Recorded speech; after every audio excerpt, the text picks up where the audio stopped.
'n Miskruier se brein is omtrent so groot soos 'n ryskorrel. Tog gebruik hulle onder meer die son en die melkwegstelsel om hul weg te vind. Professor Byrne verduidelik hoe dit werk. There are really two ways in which they navigate, and really the first point is that most of them don't actually navigate, they just orientate, because orientate means moving from a fixed point on the planet in a set direction without necessarily knowing where you're going and not having any desire to come back to that fixed point. And that's the way that most dung beetles that we see in the game park move. So what we've got is actually a hierarchy of cues that the beetles use, that the sun is the primary cue, then we think the polarization pattern in the sky is the next cue, and daytime diurnal beetles can use that, nocturnal beetles can use that. And that's a pattern in the sky that you and I can't see, and it's because of the way our eyes are literally built. And then we've also found with the nocturnal beetles is that they can use the stars of the Milky Way. Now we know they can't see the stars, their eyes are far too coarse, they just don't have the resolution to see that. But if you imagine a pixel size around about the size of your fingernail held at arm's length, that's how they see the sky. So they can't resolve a star, but they can see the light of the Milky Way and orientate themselves to that.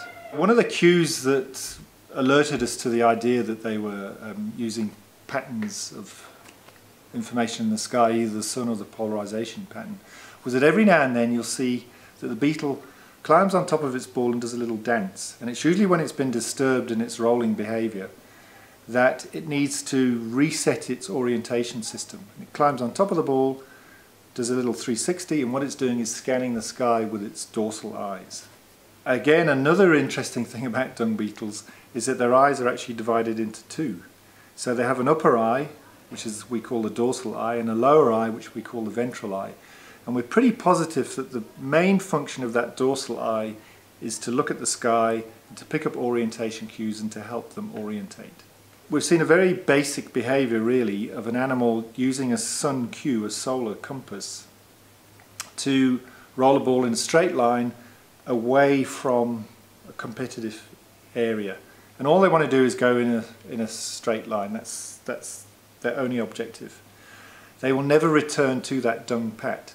But some dung beetles do actually provision a nest. They return to the original dung source, and that is a much more sophisticated behavior, because now that is true navigation, because they need to know where they've gone to, and then they need to be able to work out how to get back to the dung source.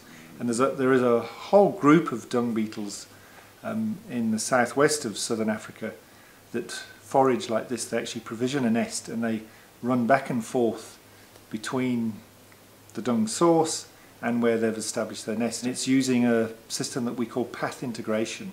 So it uses the sun compass to keep its bearing, but we think that it's actually counting its steps between the food source and its nest.